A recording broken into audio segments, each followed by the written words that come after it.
अभी तक हमने अध्याय 2 के श्लोक 20 तक चर्चा कर ली है, हिंदी अनुवाद सरल शब्दों में समझ लिया है और आज के इस वीडियो में हम जानेंगे श्लोक 21 से लेके 25 तक कृष्ण और अर्जुन के बीच हो रहे संवाद के बारे में और उसका हिंदी अनुवाद। तो चलिए शुरू करते हैं और इससे हमें भी क्या सीख मिलती है, हमारे जीवन के लिए किस प्रकार उपयोगी है, ये भी हम बीच बीच में समझते रहते हैं। क्योंकि देखिए, महाभारत तो हर किसी ने टीवी पे देखी है, गीता भी हर घर में होती है, लेकिन हम फिर भी जिंदगी में इन चीजों को क्यों नहीं समझ पाते और क्यों नहीं अपने जीवन में इन्हें अप्लाई कर पाते, इसका क्या कारण होता है। इन चीजों पे हम फोकस करेंगे, इन चीजों को समझने की कोशिश करेंगे, ऐसा क्या है जो हमें इन चीजों के करीब आने से रोकता है। तो चलिए फटाफट से शुरू करते हैं। श्लोक 21 में कृष्ण कहते हैं, जो इस आत्मा को अविनाशी, नित्य, अजन्मा और अव्यय मानता है, वह पुरुष हे पार्थ किसी को कैसे मार सकता है या किसी से कैसे मर सकता है।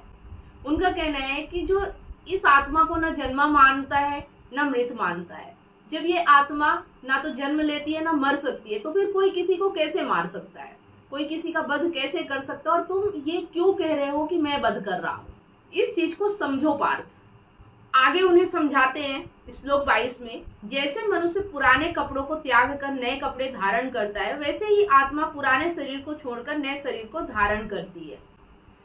यहाँ पे उन्हें इस तरीके से समझाया जा रहा है कि वो समझ जाएं। वो समझने को तैयार नहीं है, हठ में है कि मैं युद्ध नहीं करूंगा। तो उन्हें बता रहे हैं कि तुम किसी का वध नहीं कर रहे हो। जिस तरह से नए कपड़े आदमी खरीद के ले आता है घर पर और फट जाने पे दूसरा कपड़ा धारण कर लेता है, उसी तरह से ये शरीर है। ये शरीर भी जन्म लेता है, युवा होता है, उसके बाद वृद्ध होता है और उसके बाद इसकी एक और अवस्था होती है और वो नए शरीर को धारण कर लेता है। तो ये चक्र प्रकृति में चलता ही रहता है। अहम वृत्ति है जो नए नए शरीरों को धारण करती रहती है और उसका पुनर्जन्म या मृत्यु इस तरह से होता रहता है। जब अहम वृत्ति ही झूठी है तो फिर सच क्या है? सच सिर्फ आत्मा है, सत्य है, जो हमेशा शाश्वत है और उसे ना कोई मार सकता है ना वो कभी जन्म लेती है। तो जैसे देखिए, आज भी जब हम इस टॉपिक पे बात कर रहे हैं, गीता के श्लोकों को समझ रहे हैं, तो यहाँ पे देखिए क्या कृष्ण आज हैं? नहीं है। कृष्ण कब हुए थे? उन्होंने सिर्फ कर्म ऐसा किया था जो आज तक वो अमर हो गए।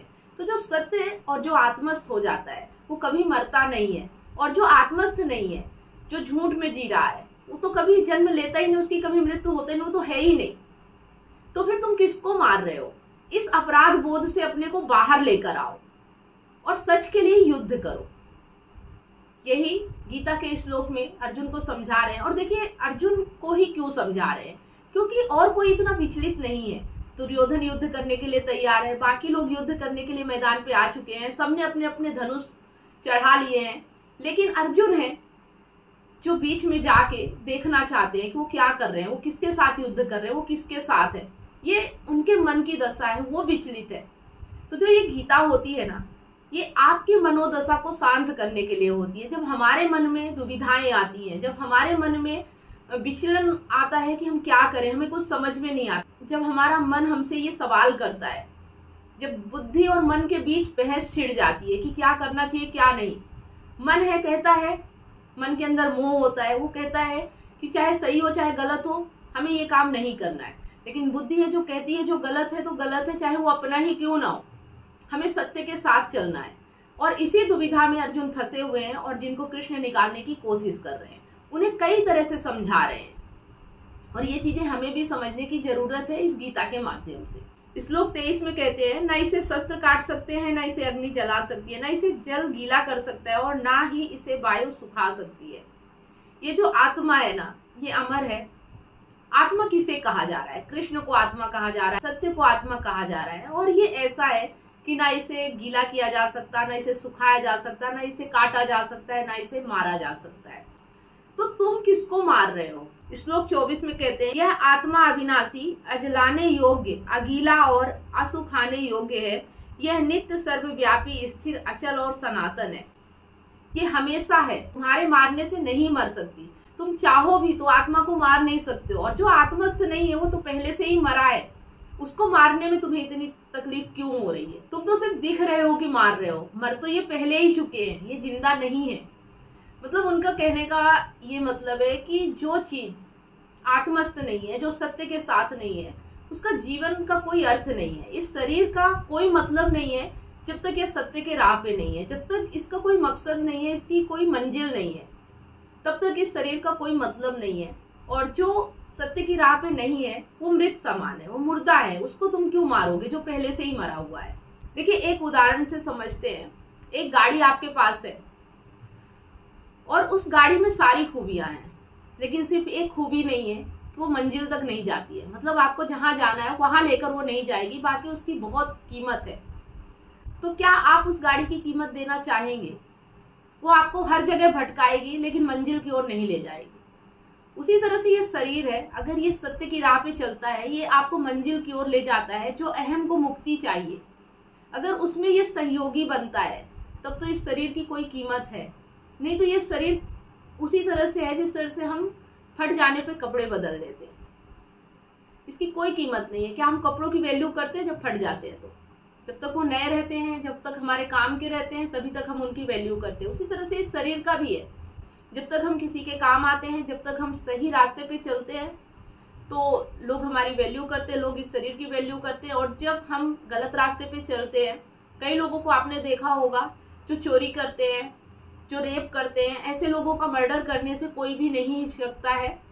और राम ने भी रावण का वध किया, कृष्ण ने कंस का वध किया, तो क्या ये पाप था?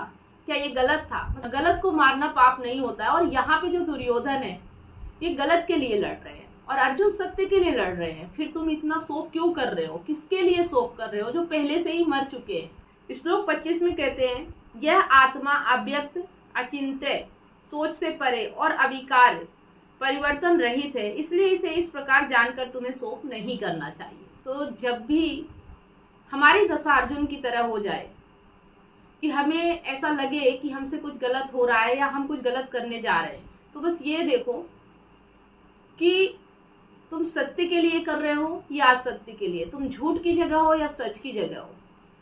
अगर हम झूठ के रास्ते पे चलते हैं, अगर हम गलत करते हैं और इंसान अच्छे हैं, हमारी सोच अच्छी है, हमारा ज्ञान अच्छा है, नॉलेज अच्छा है, हमें बचपन से ही सिखाया गया है सही गलत क्या होता है, अगर गीता का ज्ञान हमारे जीवन में उतरता है ना, तो हम जब भी गलत करेंगे तो हमारे अंदर से एक आवाज़ आएगी कि ये गलत हो रहा है। लेकिन जो बुरा व्यक्ति होता है ना, उसके अंदर से ये आवाज़ नहीं आती, उसे बहुत खुशी होती है, वो गलत करके भी पछताता नहीं है। तो ऐसे व्यक्ति जिंदा रहने के लायक नहीं होते हैं। तो जब भी आप ऐसी दुविधा में हो ना, तो इस चीज को याद कर ले जो कि गीता में यहाँ पे बताया गया है। आज के जो ये 5 श्लोक है, ये हमें बताते हैं कि इस शरीर की कीमत तभी तक है जब तक यह आत्मस्थ है, जब तक ये सत्य के साथ है। अगर ये सत्य के साथ नहीं है, ये गलत राह पे निकल पड़ा है या गलत का साथ दे रहा है, ये हमें सही मंजिल तक नहीं पहुंचा रहा है, तो इसकी कोई कीमत नहीं है। और जिसकी कोई कीमत नहीं है, उसे मारो या ना मारो, वो तो मरा हुआ ही है, मुर्दा समान है, वो जीवित नहीं है।